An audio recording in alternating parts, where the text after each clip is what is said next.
हम देखेंगे हमारा लास्ट वाला 11th वाले जो पोएम है, कविता है, जो कि लिखे हैं मुकुटधर पांडेय जी ने। तो देखो आखिरी है, इससे पहले हमने बहुत अच्छा चैप्टर जो बूढ़ी काकी वो पढ़ा था, ठीक है, उसके वीडियोस भी अपलोड कर दिए।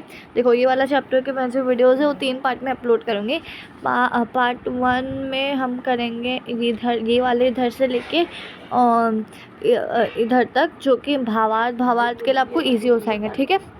फिर इधर से यहाँ पे जो अर्धरात्रि से लेकर हम करेंगे यहाँ तक, और फिर ये यहाँ से लेके यहाँ तक, ठीक है, 3 पार्ट में कर देंगे हम। चलो सब अब समता की और ये कविता को पढ़ना हम शुरू करते हैं। देखो इसमें क्या बताया है वो हम देखते हैं। पहले तो देखो मुकुटधर जी के बारे में जानते हैं। देखो यहाँ पे उनका जन्म लिखा है कोई तो साल में, बिलासपुर छत्तीसगढ़ में हुआ था। उनकी मृत्यु लिखी है। फिर छायावाद के प्रतिष्ठित कवि मुकुटधर पांडेय जी ने 12 वर्ष की अल्पायु से ही, मतलब 12 वर्ष की एकदम कम उम्र से ही लिखना शुरू कर दिया था। आपकी काव्य रचनाओं में मानव प्रेम, प्रकृति, सौंदर्य, मानवीयकरण, अत्याधुनिकता और गीतात्मकता के तत्व प्रमुखता से परिलक्षित होते हैं। आपने पद्य के साथ साथ गद्य भी पूरे अधिकार के साथ लिखा है। आपने निबंध और आलोचना ग्रंथ भी लिखे, मतलब उन्होंने ये सब लिखा है। उनकी प्रमुख कृतियाँ है पूजा फल, शैलबाला, कविता संग्रह, लच्छमा, फिर परिश्रम, निबंध, हृदयदान, मामा, ऐसे आदि वो सब लिखा नाम, ठीक है। अब पद्य संबंधी देख रहे हैं। प्रस्तुत कविता में कवि ने शिशिर ऋतु में पड़ने वाली अत्यधिक ठंड से परेशान प्राणियों, साधन संपन्न एवं अभावग्रस्त व्यक्तियों के जीवन यापन का सजीव वर्णन किया है। कवि का कहना है कि धनवान और निर्धन दोनों भाई हैं। समाज में अमीरों को गरीबों को भाइयों की भलाई के समाज में अमीरों को गरीब भाइयों की भलाई के बारे में अवश्य विचार करना चाहिए। अब यहाँ पे बोलते हैं कि ठंडी की ऋतु आती, मतलब शिशिर ऋतु आती है, जिसमें बहुत ज़्यादा ठंड पड़ती है, ठीक है। और उसकी वजह से सिर्फ गरीब ही नहीं, अमीर को, प्राणियों को, जो भी जिनके पास साधन संपन्न होते हैं, वो लोग का जीवन कैसे होता है, कैसे जिन लोगों को सुविधाओं का अभाव होता है, वो लोग का जीवन कैसे होता है, उनका सजीव वर्णन किया है इस प्रस्तुत कविता में। देखो पढ़ना शुरू करते। बीत गया हेमंत भ्रान, शिशिर ऋतु आई, प्रकृति हुई धृतिहीन, अवनी में कुंजटिका है छाई, पड़ता खूब तुषार, पद्मदल तालों में बिलखाते अन्यायी नृप के दंडों से यथा लोग दुख पाते। निशा काल में लोग घरों में निज जा सोते हैं, बाहर सयान चिल्ला कर बार बार रोते हैं। अब इसमें क्या बताया, देखो बीत गया हेमंत भ्रांत, मतलब हेमंत ऋतु थी, भ्रांत इन द सेंस ब्रदर, भाई बोलो भाई, अगर कुछ भी भ्राता भी लिख सकते हो, भ्राता। तो बोलते शिशिर ऋतु का जो भाई है, जो हेमंत, वो बीत चुका है। मतलब अब शिशिर ऋतु का जो भाई है हेमंत, उसका समय ख़त्म हो गया, वो बीत गया, वो ऋतु ख़त्म होने है। अब उसके बाद आया शिशिर ऋतु का आगमन हो गया, उसके बाद जो शिशिर ऋतु का है वो आगमन हो गया। अब देखो शिशिर ऋतु में बहुत ज़्यादा ठंडी होती है, एकदम कड़ाके की ठंड होती है। तो शिशिर ऋतु की कपा देने वाली ठंड के कारण ये जो प्रकृति की आभा है वो ख़त्म हो जाती है, प्रकृति की सुंदरता ये सब ख़त्म हो जाती है। फिर जो भी ग्रीनरी होती है, ठंड की वजह से बर्फ़ गिरता है, वो सब ख़त्म होती है। अभी देखो हुई धृतिहीन मतलब ख़त्म हो जाती है। और वो जो क्या होती है पता है, कांति रहित हो जाती है, कांति रहित। कांति रहित हो जाती है। देखो, और फिर पृथ्वी अवनी में कुंज टिका है छाई। मतलब अवनी मतलब पृथ्वी, ठीक है। अगर समानार्थी शब्द पूछा तो अवनी मतलब पृथ्वी होगा। कुंज टिका है छाई, इसका मतलब ये होगा कि पूरे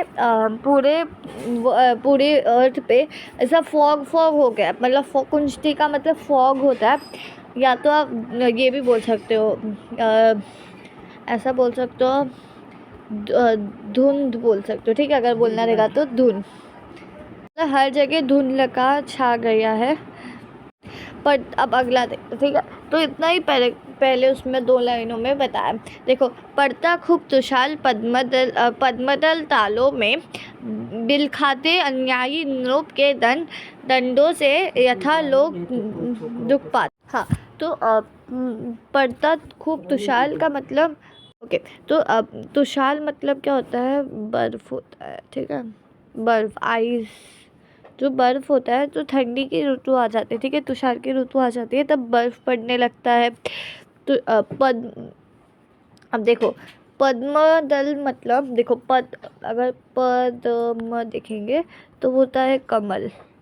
कमल के फूल को, जो कमल का फूल होता है, हाँ, जो कमल का फूल होता है उसे पद्म बोलते जाते हैं। और दल मतलब कमल के फूलों का दल।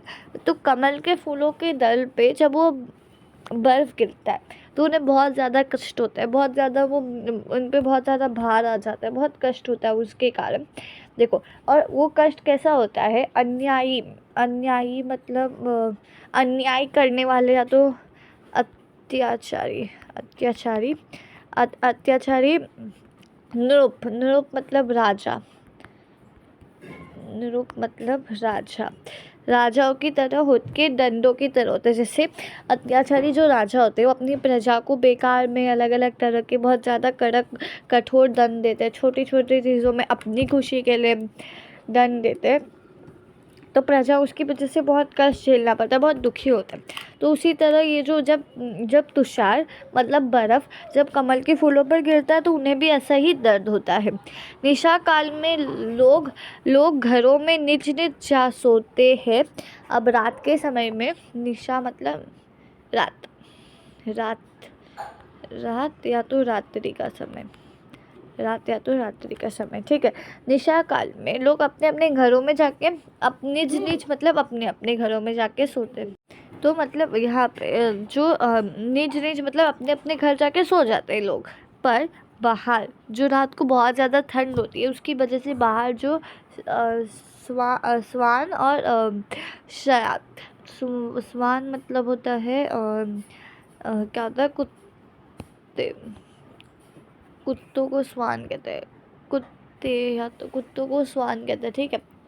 तो और सियान मतलब होता है शायद, सियान मतलब होता है गीदड़ नहीं, एक मिनट, सियान मतलब होते हैं गीदड़, जो रात को ये सब घूमते रहते हैं, जो भी जानवर, गीदड़, ये सब, तो उनको मतलब उनको सियाल। तो अब वहाँ हम लोग तो जाके सो जाते हैं अपने अपने घर, बट वो तो उनका तो घर ऐसा घर नहीं रहता, तो वो शाम को वही रात को भटकते रहते हैं इतनी ठंडी में, ठीक है। तो ठंड के कारण वो चिल्ला चिल्ला कर रोते रहते हैं। अब उनकी जो स्थिति होती है वो तो उसमें उनको कोई मदद नहीं